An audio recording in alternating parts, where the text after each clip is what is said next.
Okay, we're recording. Hello, my name is Matt Ryan, and today is Tuesday, November 8th, 2011. I'm interviewing specialist Brian Ripka at Ball State University in Muncie, Indiana, about his life and military service. How are you today, Brian? A little wore out, but I'll be all right. Could you tell us what your full name and rank is? Brian Christopher Ripka. I'm a E4 or a specialist. What is the unit that you're assigned to? 193rd BSB, 4th MEP, Bravo Company. And what is the responsibility or duties that your position holds? I'm one of the senior mechanics for the squad level for my unit.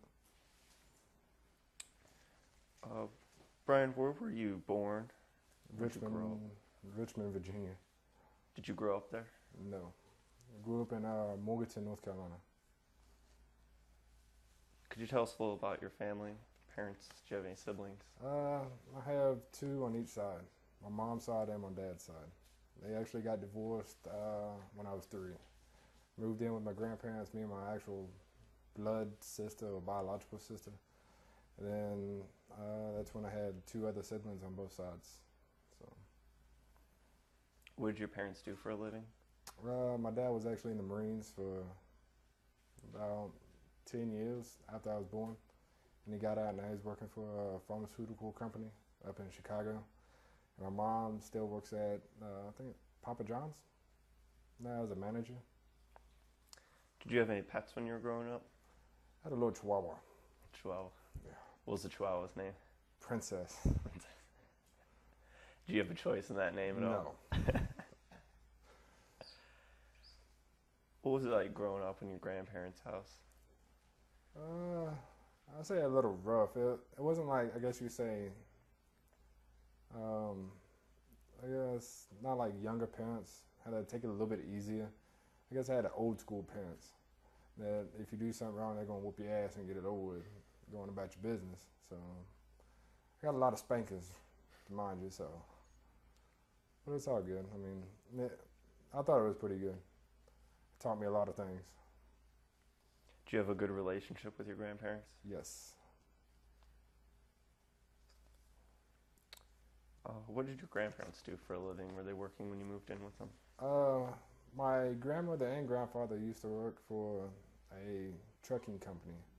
Then my grandmother came off the road and started helping out, I guess, around the house and all like that. Since I was only like 3 and then she was like a few months old when we actually moved in. And my grandpa stayed out on the road until I was 18 and then he finally retired. Now, you mentioned before that your biological sister lived with you, your grandparents. Were you too closer because of this? I guess you could say pretty much a sibling relationship, I guess. I mean, not too close, but not too far away, I guess. What high school did you attend? I attended 2 of them, actually. My first one was East Burke High, and my second one was Freedom High. I actually graduated from Freedom High School. Were you involved in any extracurriculars there, sports, clubs, anything like that? Football, basketball, track. What events did you do in track? I did a 400-meter dash. When you were growing up, did you find that any influence of the media, world events that are currently going on, for example, watershed moments such as 9/11 may have possibly affected your choice of going into the military? I never really watched TV as I was growing up. I always stayed outside. Never really paid attention to the news or nothing like that. You were a big outdoorsman then? Yes. What would you like to do best? A lot of times I just used to go down to, I guess you could say the playground and just play ball all the time. Either that or we used to go squirrel hunting all the time with a little pellet gun. That'd be about it. Who'd you go squirrel hunting with? One of my best buddies from back home. And then every now and then we'd go fishing, but mainly it's just basketball. Sounds like a good childhood. Simple living and fun. Somewhat. Do you remember where you were on 9/11? middle school. I was actually sitting in class, and my football coach actually either cried or I know he walked out of the room, but I believe he started crying right before he walked out. And then that's when our parents came and got us from the school, and then that's when we actually found out what happened. And then we was like, well, that ain't too good. But then we had, I think, football practice later that afternoon. And that's when the coach came out and told us that he used to be active military till he got hurt and came to be the head football coach at the middle school. So he is a little bit patriotic. How did you feel that day? I guess like any other day. I really didn't know what was going on. I didn't know what they stood for or nothing like that. The effect of it really didn't hit you for a few days? It really didn't hit me at all until I came in the military. When you were growing up, were you involved in any civic organizations like Boy Scouts, 4-H, or any other youth civic groups? No. Did you ever do any volunteering through religious groups or just town-offered volunteer groups? Does probation count? I'm just wondering. I mean, if you were volunteering, but yeah. I actually had probation for like 3 months, 3 to 4 months or something like that for street racing. So I kind of got forced into it, I guess you could say. Did the volunteering help you kind of reflect over what you did there? Yes. Taught me a lot about that because we pretty much went to school. As soon as we got out of school, we had to go and clean up both high schools and the recreation center.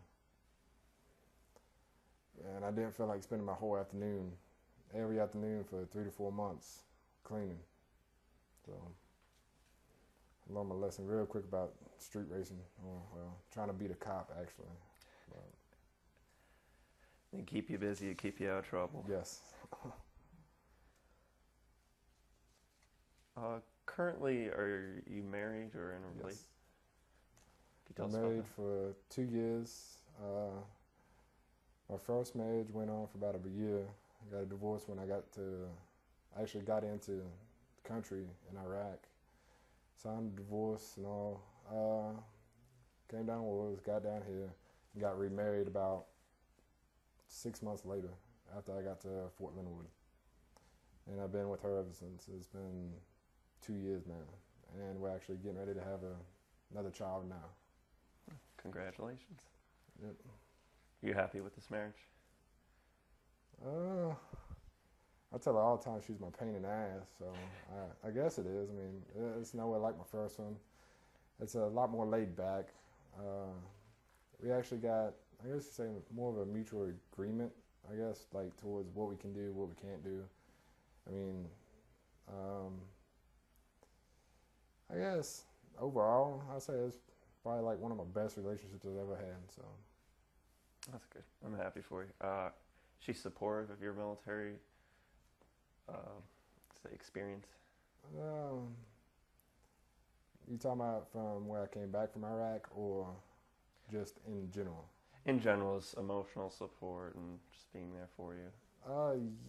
Yes, but she doesn't really want to see me get deployed because she knew how I kind of told her some of the stories that happened the first time around, and this time she don't want none of that to happen. So, but overall, she tells me to do what I want when it comes to the military career and military side. When did you decide that you wanted to first enlist? My grandparents. Throughout high school, I actually got hurt. It was between me coming in the military or me trying to get another scholarship. I had scholarships through football, basketball, to several different colleges. Well, I got hurt.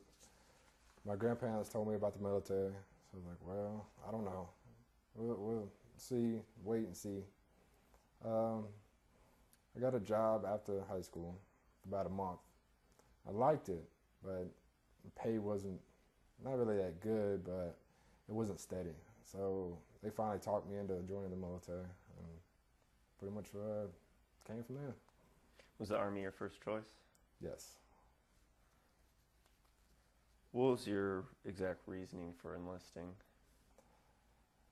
I guess peer pressure by my grandparents, I guess you could say.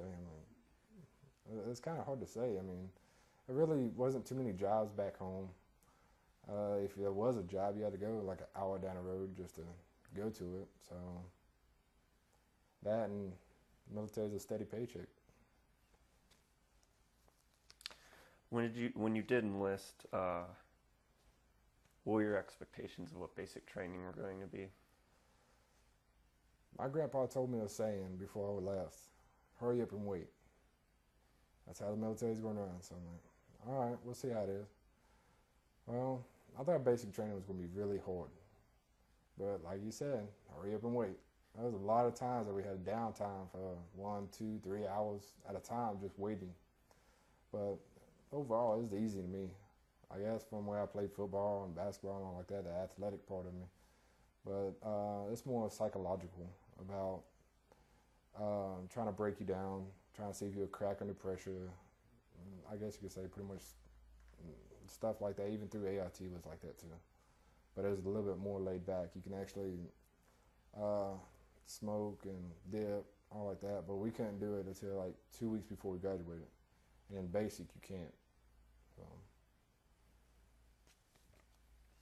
Did you find the basic training helped you to develop a personal identity, or maybe as a rite of passage, sort of becoming a man, becoming your own? It made me a better person. It made me see what was actually out there, what means something to you, because you never know. Excuse me, about how short life is, and it taught you basic necessities, how to survive and all like that. I mean, it was a lot of help to me, considering that the only thing I knew about was how to kill things and skin them and all like that, and that's it.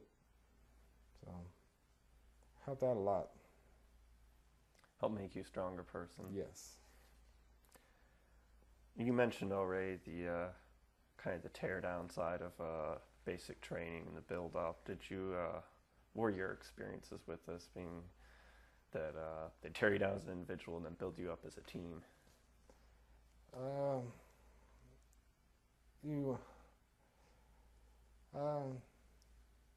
guess a lot of it has to do with sleep deprivation.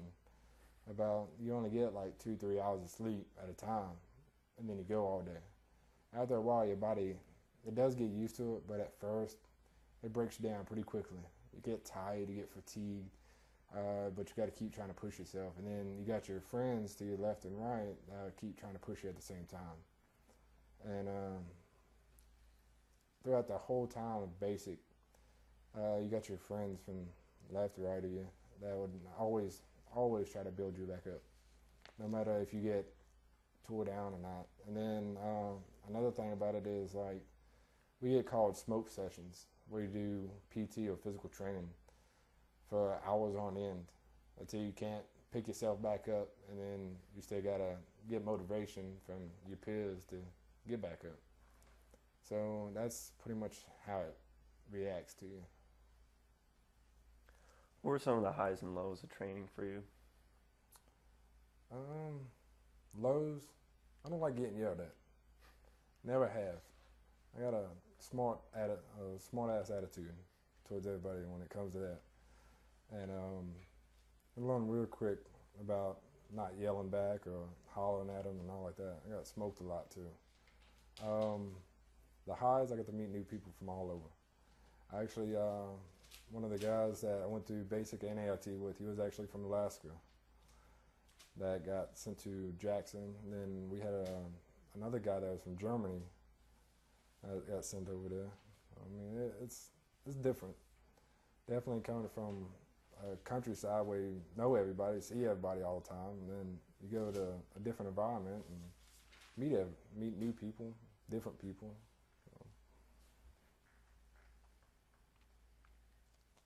Kind of already went into this a little with the highs of your experience with it, but the friendships that you developed in training, have you kept in touch with some of these soldiers?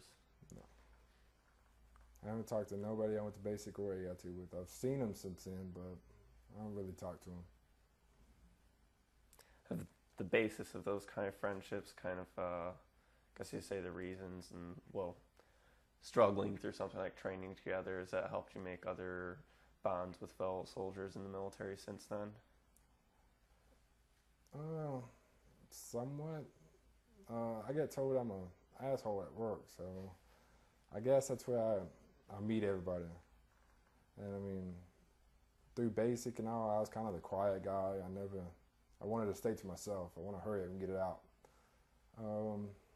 But I kind of, I guess, got out of that and got into, I guess, being an asshole towards everybody.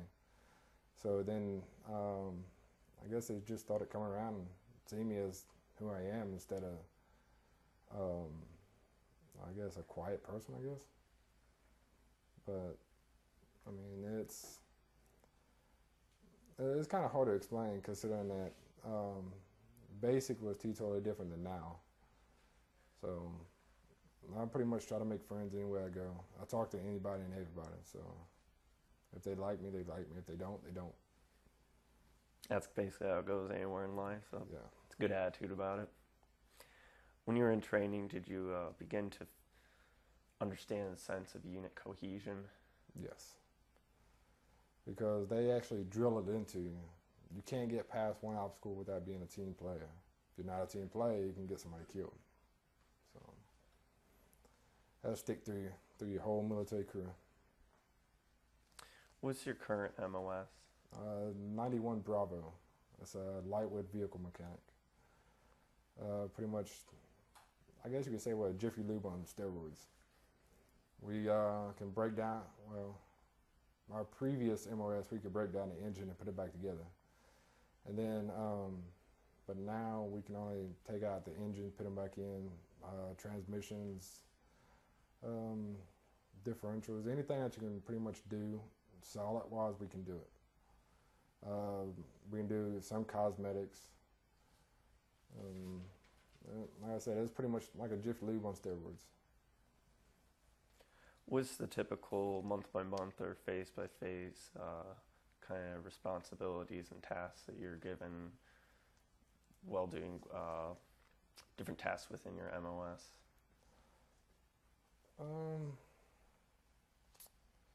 A lot of the times I'm a team leader, which over or supervises the lower enlisted that actually goes out on the floor and does the work.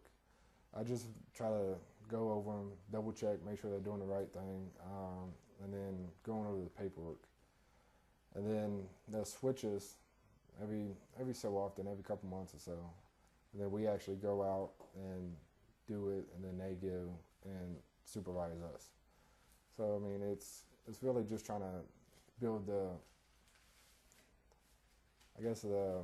mental and physical demands of the next rank for us as E4s or specialists.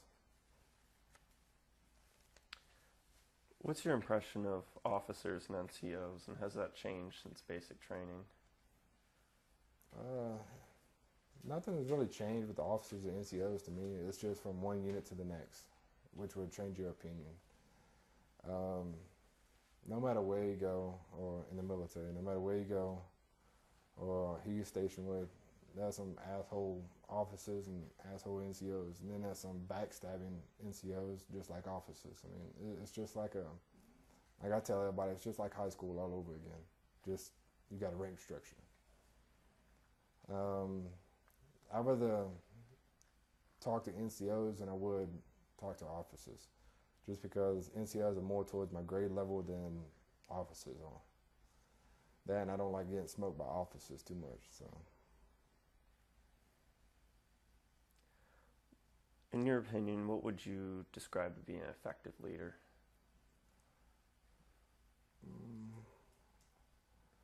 In my own words, effective leader should already know his job, know his or her job. Should already know how to talk to their soldiers, how to get them to do what they need them to do instead of what they want them to do. I already know how to keep them alive, I guess you would say, and always support them or what they, if like they want to go to a school and all that, try to fight for them to go to school, or really anything that they do, pretty much help them out instead of stepping aside and let them get devoured by the wolves, I guess you could say.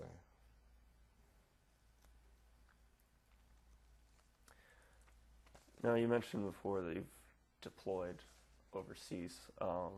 Before deploying, were you given any sort of cultural sensitivity training, any sort of background into Iraqi and Afghani culture as well as Muslim cultural practices? Not really, but we kind of got a lot of classes about how they would act and what they would do. And then we went to a 3-week course down to Louisiana. And we actually ran a 24-hour ops and actually trained like we was over there. But it's a different culture over there. You can't really mimic it over here. You can only, I guess you could say, imitate what they do. But until you actually go over there, you really don't know what they would do. As soon as we got there, it was totally different than when I went to training. It was the people acted a little bit nicer. They didn't really want to try to kill you. They actually wanted to try to help you out, try to give you ways, but that's at the same time you got to keep your eye out for them too. When did you first get news that you were going to be deploying overseas? March, April of '07, I believe. It was either right before we went to JROTC or right after we came from JROTC. We found out that we was on a 15-month rotation because we were supposed to deploy in July of '07, but we actually found out that we were serving 15 months and it got pushed back to, I think it's September, August, and I just saw it as an opportunity to go see another country. Were you excited to deploy? Yes, a lot. What was your unit's mission objective?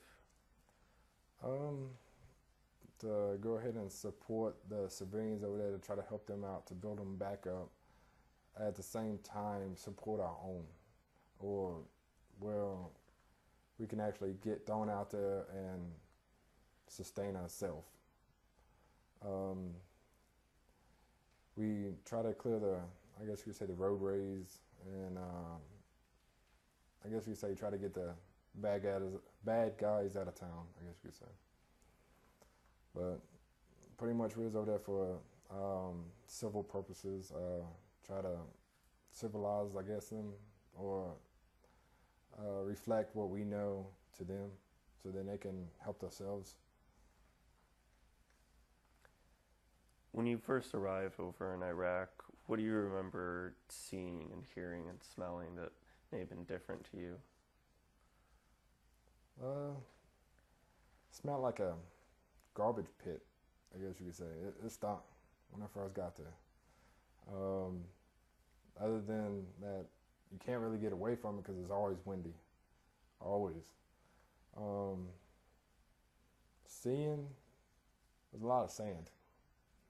A lot of sand. Can never get away from it. The food over there and all was a little dull tasting, I guess you can say, but you kind of had to eat, so. And then it was just hot, constantly hot, always. It felt like somebody was taking a blow dry to your face when you first get off the plane or the buses or anything like that. When you did deploy to Iraq, where exactly were you stationed? Kirkuk, Iraq.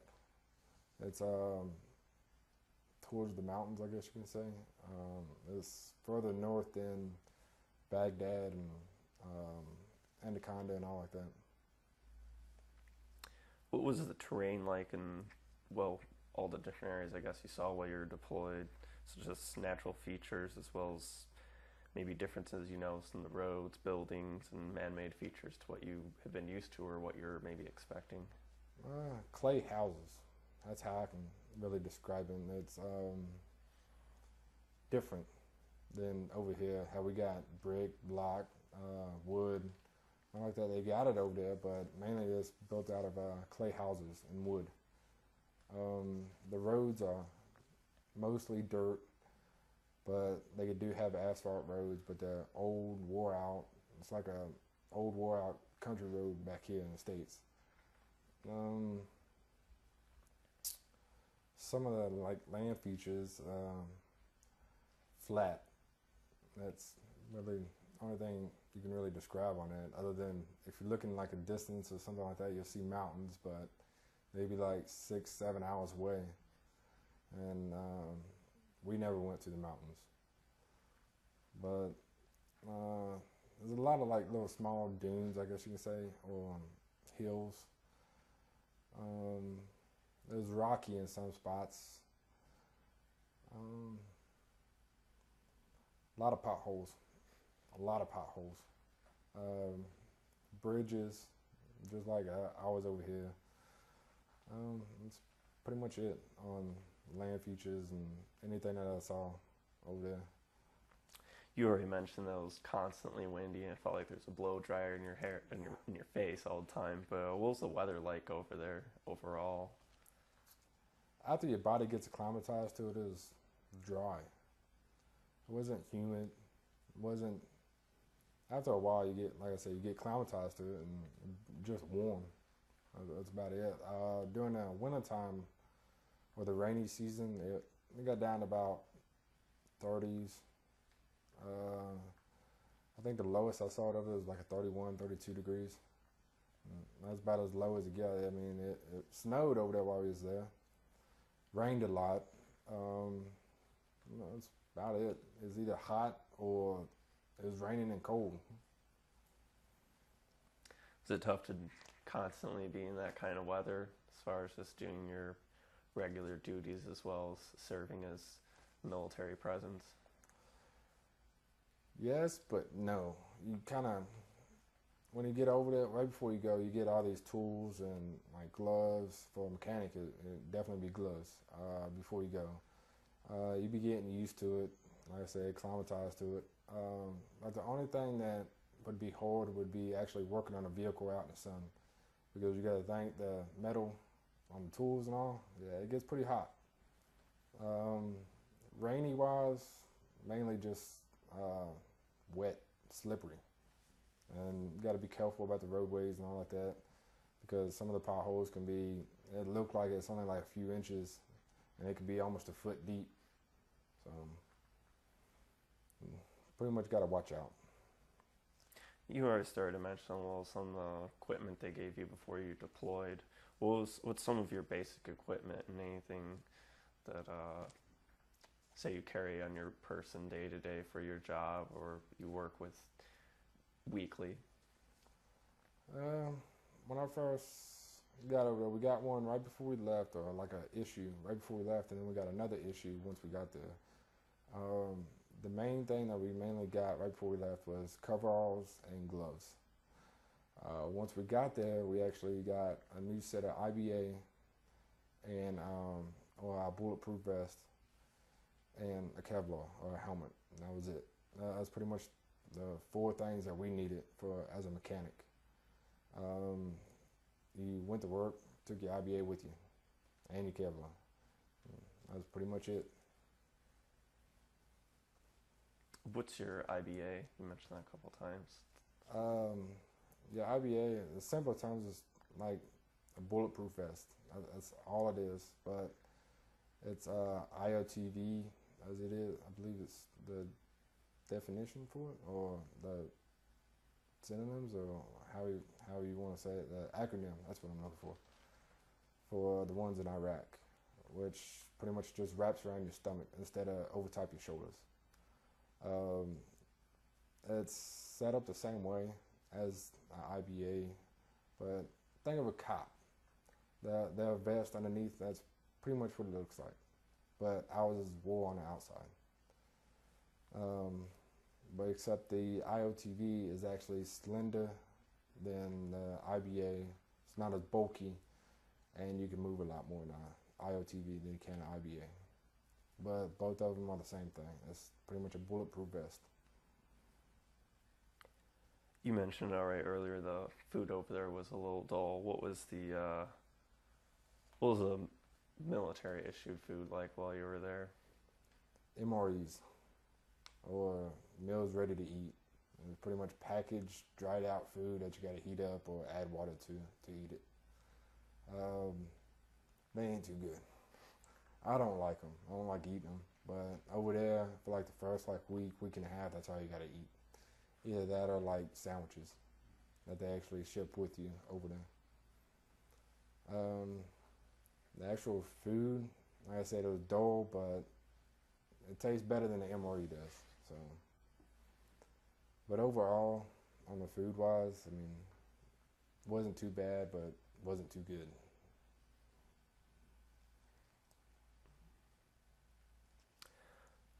Being a mechanic, were there specific repair parts or components that you had to, let's say, keep inventory of or keep on stock, or things that frequently had to be repaired or reinstalled? Yes. A lot of times it was mainly half shaft bolts or what holds your actual axle and everything together.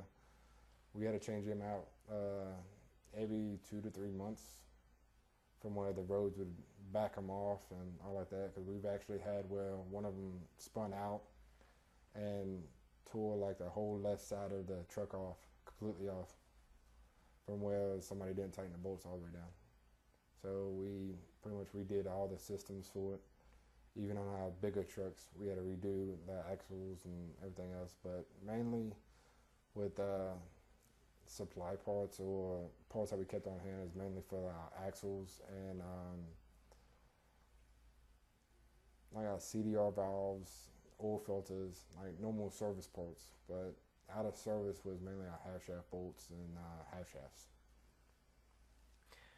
Did you have any experience with, while you were there, were they transitioning into using up-armored vehicles, or were they already in use? Did you install any of the armor or anything like that, for instance?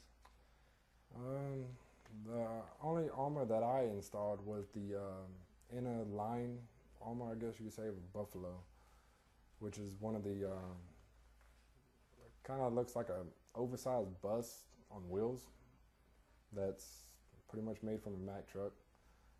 They actually have plates, Kevlar plates on the inside, so where in case shrapnel or IED or something like that goes off and actually penetrates inside, you still have some more protection. But as of any other vehicle, they was already up armored when we got there. When you were deployed overseas, did you create any friendships with any war buddies, anyone who you would work with daily or weekly, or who was assigned in your unit that you came to know very well through experiences? That's kind of a hard, a funny thing about that. Not hard, but funny. The guys that I actually did not like before we deployed, we actually became best buddies through the deployment and even after we came back. And the people that I liked before I deployed, we kind of turned around and became enemies, I guess you could say, over there, or we just didn't really talk too much, didn't hang out, nothing like that. We actually, the people that I did not like whatsoever before we deployed became real close friends. We always rolled out the wire together at the same time, so we kind of had to trust each other. Before I go into a question about morale, I want to go back to something you mentioned earlier about your first marriage had ended after you were deployed. Did that have an effect on how you were feeling about the deployment itself or while you were overseas? Yes, but no. I actually lost my grandfather when I was deployed too, well, right before my deployment. That had a lot more effect on me than my actual marriage did, because I already knew my marriage was going downhill before I deployed. But it didn't come final until about 2 months into it, and she left me when I was in country. Didn't know anything about it, nothing. But when I came home that January, I actually filed for divorce, and that was the last time we talked for, I say, a good 2 years. And then now we're slowly talking again, but just as friends. Don't hang out, nothing more. When it comes to pretty much a call question, she calls and asks me. That's about it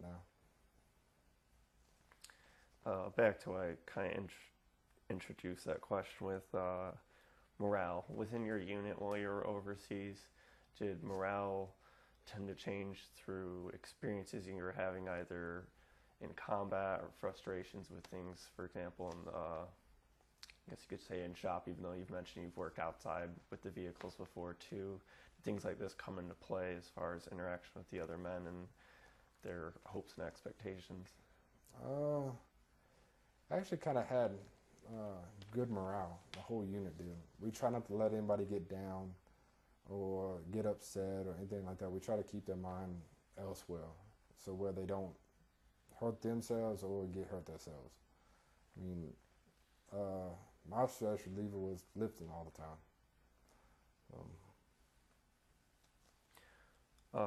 Mentioning that lifting all the time, what were some of the things you and your unit would do in your free time overseas? Some people played Xboxes, just like here after work, go home, shower, eat more. I mean, it's pretty much like a normal job, but over there, I just went and lifted all the time. So then I don't think about home and all like that. Never really played the Xbox, even PS3, and wasn't into gaming. I mainly lifted. That was about it.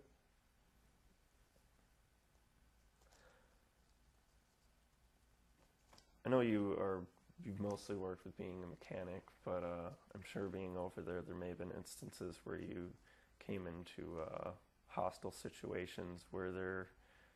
Did any of these situations arise, and how did you feel the first time it happened? Was there any fear or anxiety over it? It scared the shit out of me. Point blank, it scared the shit out of me. I didn't know what was going on. They always told me the first time for everything, you'll freeze. And that's exactly what happened. One of our trucks actually got hit by IED, and it kind of shook me a little bit and scared the shit out of me, like I said. And the only thing I did was puke afterwards. That was it. And then after that first one, I guess you could say I got my cherry popped and I rolled out more and more and kind of got used to it. But it's pretty much getting used to loud bangs, and after a while, like I say, you get used to it. You mentioned IEDs. Were there any times you were with a vehicle or with a convoy of vehicles you were fired upon? We ran over a lot, but that was kind of the whole purpose of us going out there, or at least when I rode out, because I rode out with the engineers, which pretty much the whole purpose was to find them. If they got hit, they got hit. Mainly, I think the only ones that we really would have to worry about, at least getting fire upon, was when we got a daisy chain to us, or where they have a line of IEDs lined up, and they set them off, and pretty much we get ambushed from that point. But a lot of times we just kept trying to push through it, and that was it. While you were overseas, did you receive any wounds? What type of wounds, I guess you could say, because mechanics, they kind of anything that may have happened in your actual job itself doesn't have to be necessarily hostile enacted wounds. I actually broke both of my hands. I actually had a transmission fall on one, and then I had a armored plate fall on the other one from where I was working. I got 2 to 3 of my ribs cracked from a convoy from where a idiot don't know how to drive and decided to hit the biggest pothole in the road while I'm in the gunner's hatch, and it slammed me forward onto the ring mount, and they got like a little handle that comes out, and I ended up hitting the handle, and it fell right in between both of my plates. How was the recovery for those wounds? The one that hurt the most was my ribs, because I couldn't really breathe too fast, or couldn't smoke, which kind of sucked, because when I was deployed, I smoked a lot.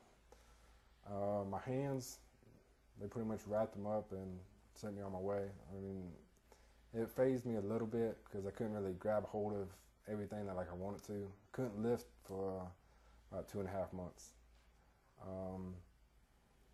I was in a cast for about 6 weeks for both times. That was it. Went on about my business. Did my job the normal way I could, or tried to.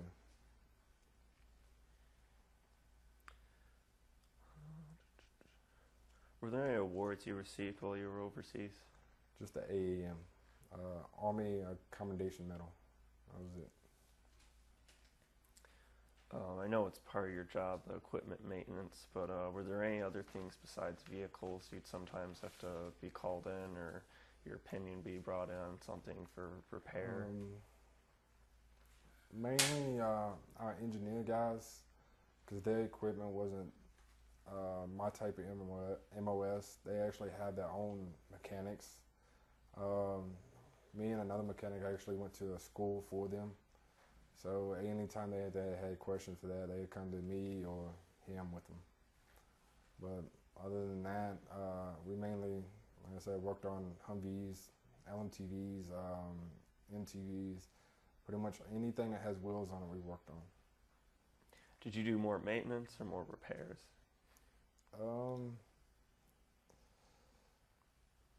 I would say it kind of 50-50, because a lot of times when they rolled out, they always kept a medic and a mechanic on hand just in case any of the vehicles went down. A lot of times it was just simple fixes, but when I was actually back in the 5, I did a lot of services, I guess you could say, just maintaining them.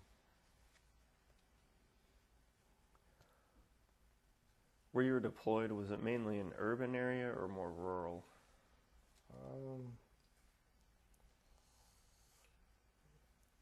I would say when we actually rolled out, when we come up to like outskirts of towns, because we rolled through a lot of towns. I would say urban, but also at the same time it was spread out. I would mainly say urban, other than when we got to the outside of it, then it was pretty much open. Every now and then you see a building here and there, or a farmer, but that's about it. Was your unit on the move a lot? The rock clearance guys or our engineers was, and that's who they actually attached me to when they rolled out. So it was me and the other guy that I was telling you about earlier. We always rolled out with them, or we would take turns rolling out with them. No, the only experiences you've mentioned so far, with any sort of interaction with the Emmy, was IEDs. Were there any other times you'd come across them, either as prisoners or witnessing any sort of... Prisoners, no, but I've seen some SF forces going into a building and then going in behind them and seeing the aftermath of them.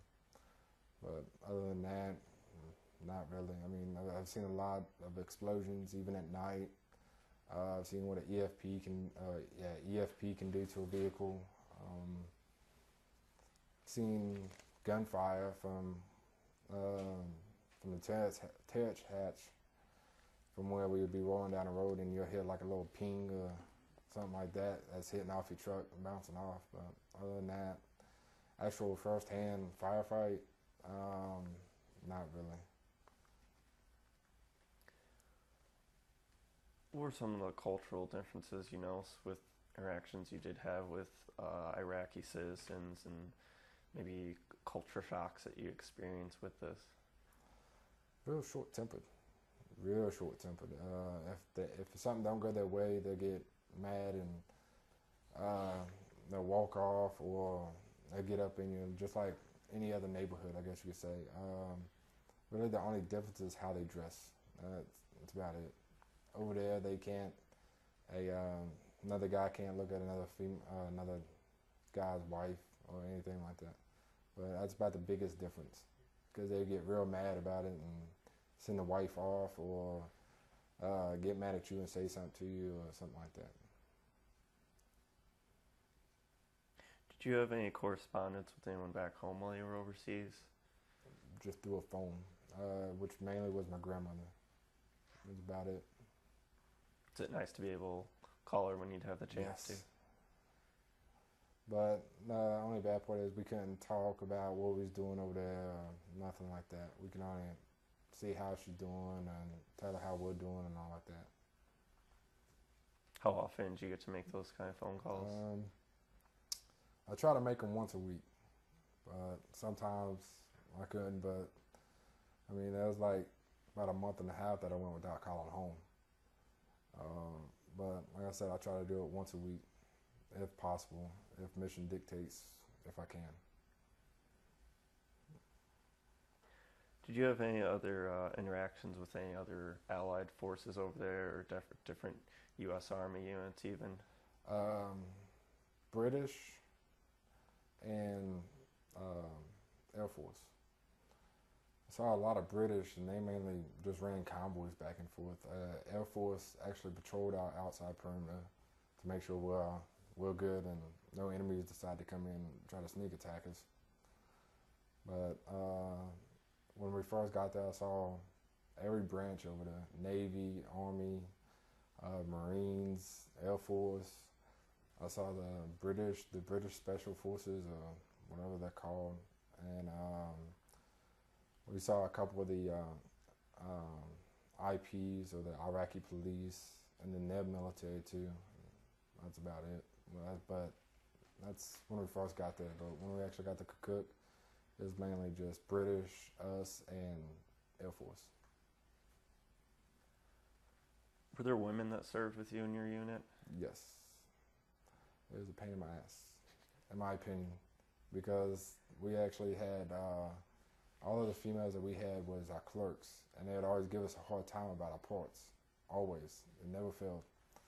And we actually would get in arguments with them about it, and then finally they'd give us our parts about 2 or 3 months later. If not, anywhere between 2 or 3 hours to 2 or 3 months later, they'd give us our parts that we need. So we try not to talk to them too much.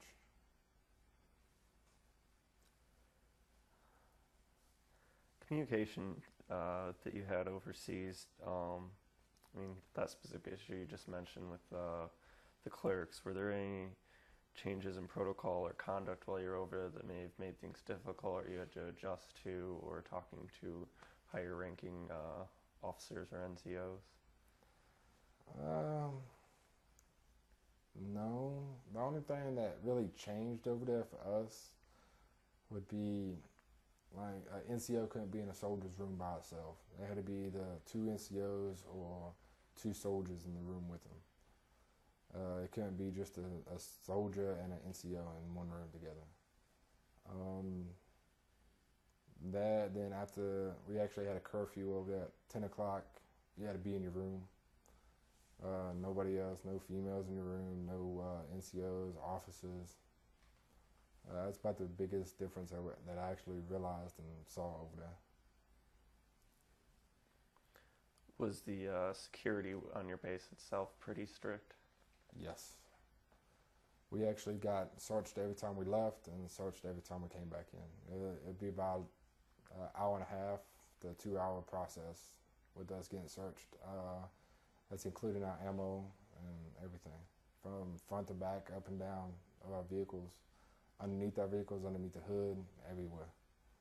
Just in case we got a slide dog Iraqi over there try to hitch a ride with us, or try to hitch a bomb ride with us all the way back. Did you come to get used to that over time, or was it always somewhat frustrating? How did it make you feel? But the only time when it came frustrating is when it got near dinner time. We was always trying to hurry up and get back, because dinner chow would only stay open for about 2 hours. If we came in about the time that it opened, we try to hurry up and push through. which then we'd unload everything real fast and let them search it. Then we'd throw everything back in there and take off. And even the quickest took us an hour to do all that.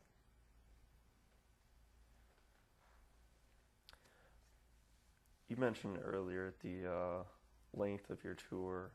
How long exactly were you there as far as when you arrived and when you came back? It was like 14 months and I think 3 weeks that I was actually over there. But our orders said 15 months. I believe we left in, like I said, September or August. I believe it was September until October the next year is when we came back. It was October 2008 then? Roger. What was one of your proudest accomplishments you had while you were overseas as a mechanic? That I didn't have any fatalities, like any of my equipment getting kicked back because of anything messing up or anything like that. That and every vehicle that ever rolled out always came back in one piece every time I touched it. So. Did you view that the U.S. military presence over there were, I guess say the good guys, so to speak, over there, that you were doing something positive, pushing forth something that would yield good results, maybe help the Iraqi and Afghani people in the end, hopefully? I do, but I don't at the same time. I mean, yes, I think we should always help other countries in need. But no, at the same time, we're trying to force our government onto them. When at the same time, there's always going to be a civil war over there, always. So, I mean, I can understand why we're there, about trying to help them out, but there's just some countries or some people that you can't help out. The end of your operation, when you came back, what was your overall personal evaluation of it?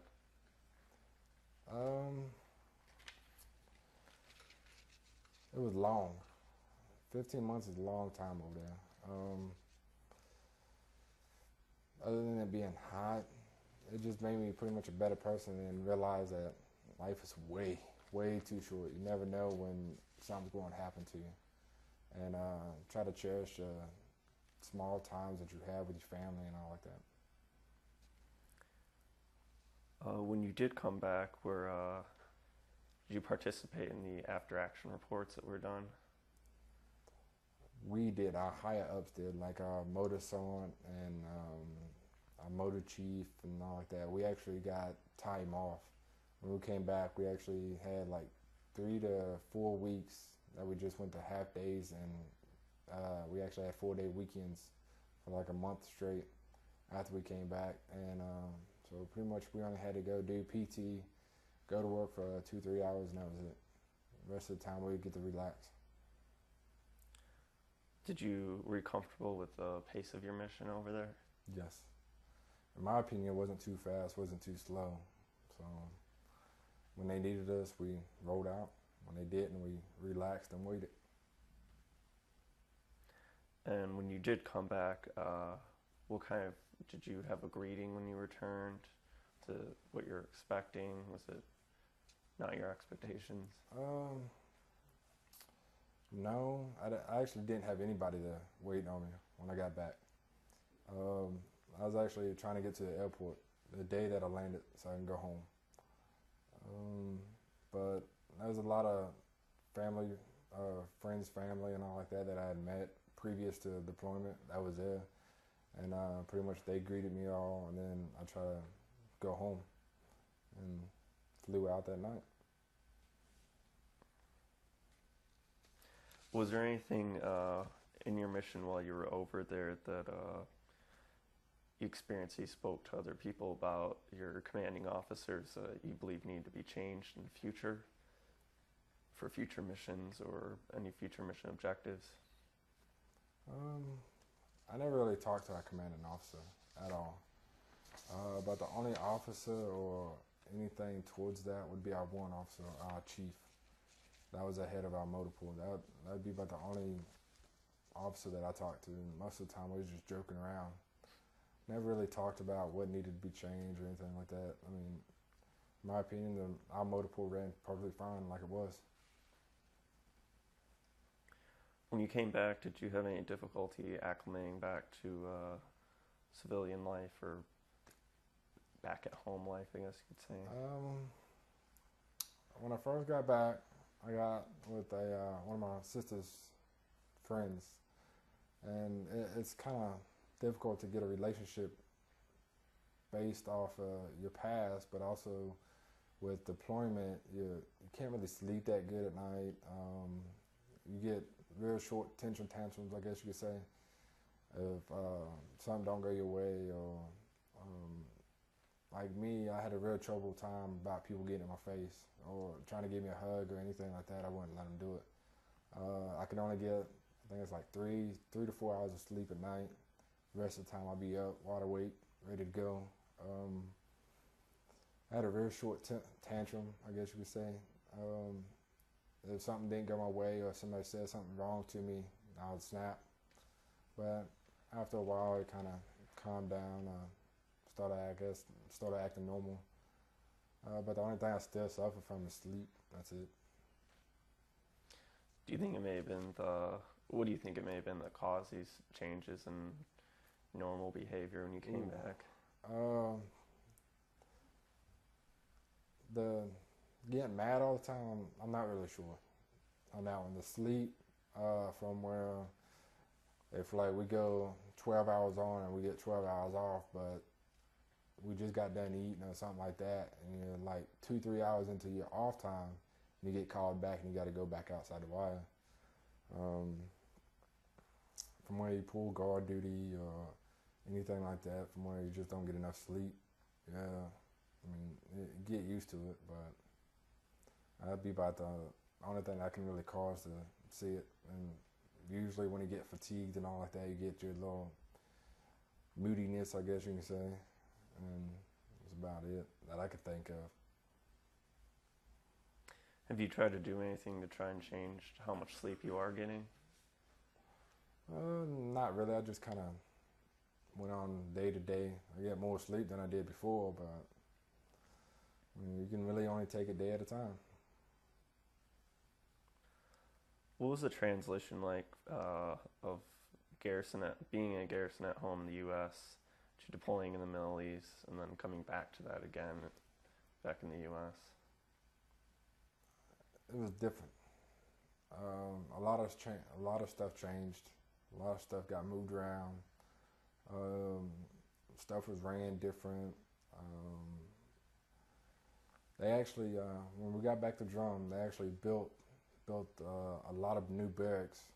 Then they switched our motor pools on top of that to a newer motor pool. So, I mean, it's more along the lines of all the change that really got to us all.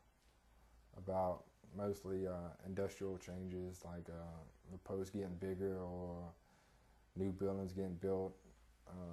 Here and there, little small things getting changed, like how like the PX is run or something like that. But other than that, it's a lot different because you're gone for a year and then you come back and you're trying to remember where stuff is at and you can't find it, and then you find out that it got moved. So.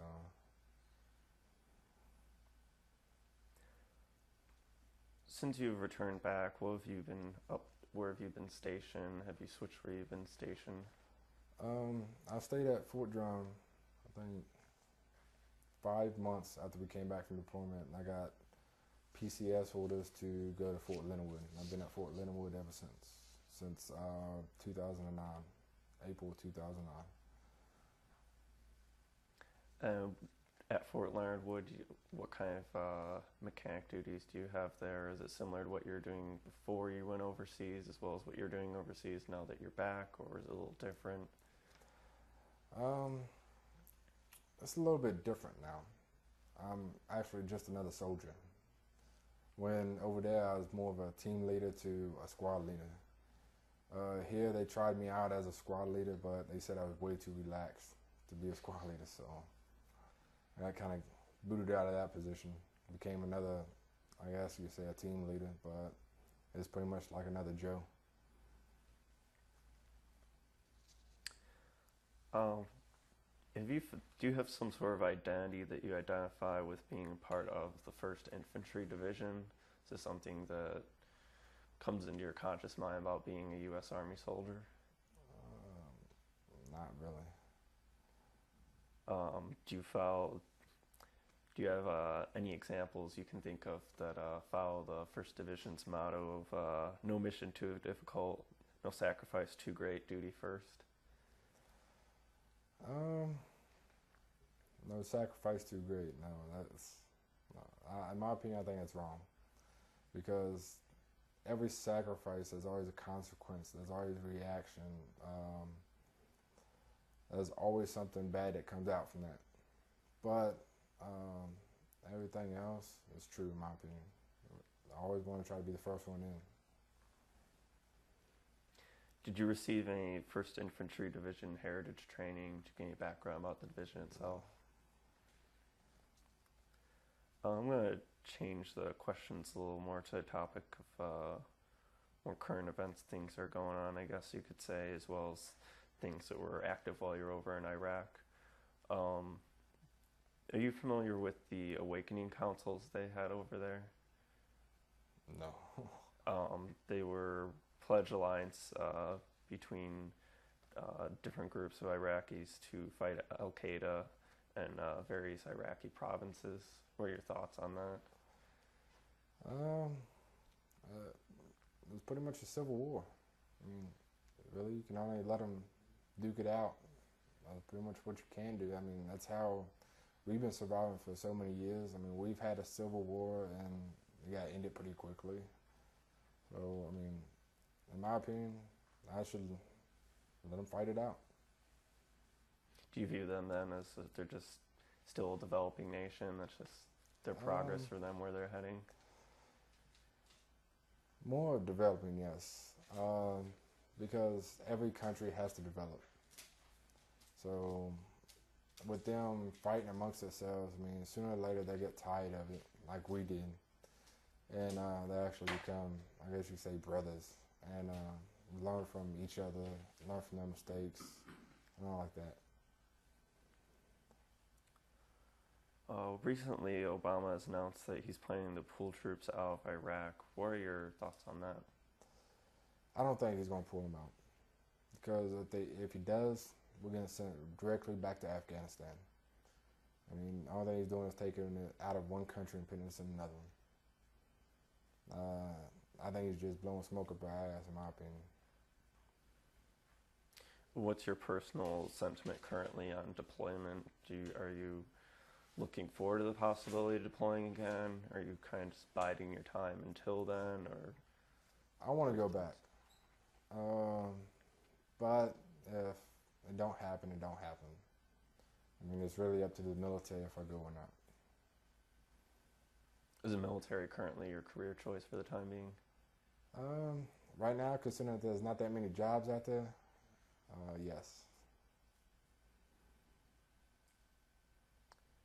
What are your thoughts on the Occupy Wall Street movement that's currently going on? I have no idea what that is. No idea? No. How much news media are you, while you're on base and even while you're overseas, were you getting any sort of news of, I guess, at the very least? Like, what did you know was going on besides your immediate area? I mean, we had TV, but like I said before, I don't watch that much TV, so I never really stayed into the news. Even now, I don't. We mainly got our information from our higher ups, which just came down a chain of command. That would be about it. And usually it's about them trying to pull us out, or adding more troops to us, or we're getting a mission switched or something like that. But other than like anything that, I guess you would say, current events at the time, I really didn't know anything about. Your family currently, do they live on base with you? No, we actually live off post right now. But yes, they do live with me. I don't want to live on post. I rather live off post because I get a little bit more freedom, I guess you can say. When you're living off post, you still have to, like currently, what's your typical week? Do you have to get up and go on to base? I get up at 3:30 every morning. Drive to work, do PT, and then drive to a buddy's house to get changed, everything else, and go to work, come home. Just like a normal day. I mean, except we get up way too early, in my opinion, to go to work. But it's part of the job, I guess you could say. How many days a week are you usually working? 5 days. Monday through Friday. They try to work us from 9 to 5 every day, but sometimes it don't go like that. What's the latest you usually get home? About 6 o'clock is the latest anymore. The latest I've been home before is about 11, 12 o'clock at night. Recently, the 4th MEV just had some training that you guys were undergoing. How was that for you? I was actually on crutches. We went to all the ranges, and I couldn't fire a weapon. I couldn't hold none of my gear, nothing. And I still got sent to the field to try to train, considering I was on crutches and I couldn't do anything. So I was pretty much useless in the field. But if it was anywhere like the last time we went to the field for the same reason, I loved it. We got to go out and shoot big weapons all day long. That was it. How did you sustain that injury that you're on crutches for? You might laugh at this, but ultimate frisbee for playing around for PT, I guess you could say. And I actually landed on it wrong and ended up fracturing it. Well, probably a sports-related injury is better than some sort of any other injury, really. Yeah. Accidents do happen. Well, I think that's about it for my questions, but before we end, is there anything else you'd like to share, either about your life or military career, that we haven't talked about that you'd like me to know? I just got one question. What's your outlook on the military? My outlook? Overall? My dad was in the Air Force, so I've kind of been conscious of it my whole life, and I've considered going into it, but I don't know, it kind of changes year to year just how things are doing, but I guess you could say optimistic. I mean, I'm not really anti-military or anything like that. U.S. military is definitely a great thing, and I mean, it's done great things for people like you, obviously, to an extent, but I guess you say optimistic about it. I'm happy it's the way it is, and I'm a little unhappy how some people in my generation have a negative view of it just because they're ignorant of the history of it, as well as just what its actual utility is and usage around the world.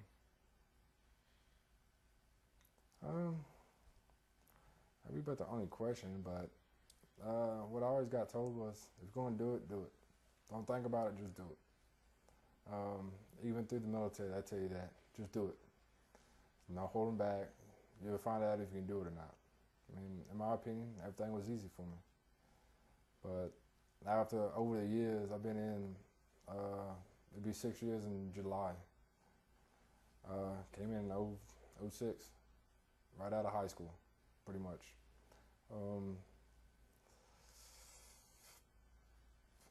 They pretty much told me then, just go ahead and do it. Find out if you can do it. If not, you'll find out. And even to this day, I can still do it, even as many broken bones as I've gotten or received over the years. I don't know if I see it as a career, but we'll see how it goes. If I go to 20 years, I go to 20 years. If not, I guess I'll be doing something else different. Well, on behalf of myself, my family, and Ball State University, I want to thank you for participating in this project, and thank you for your service to your country. Thanks.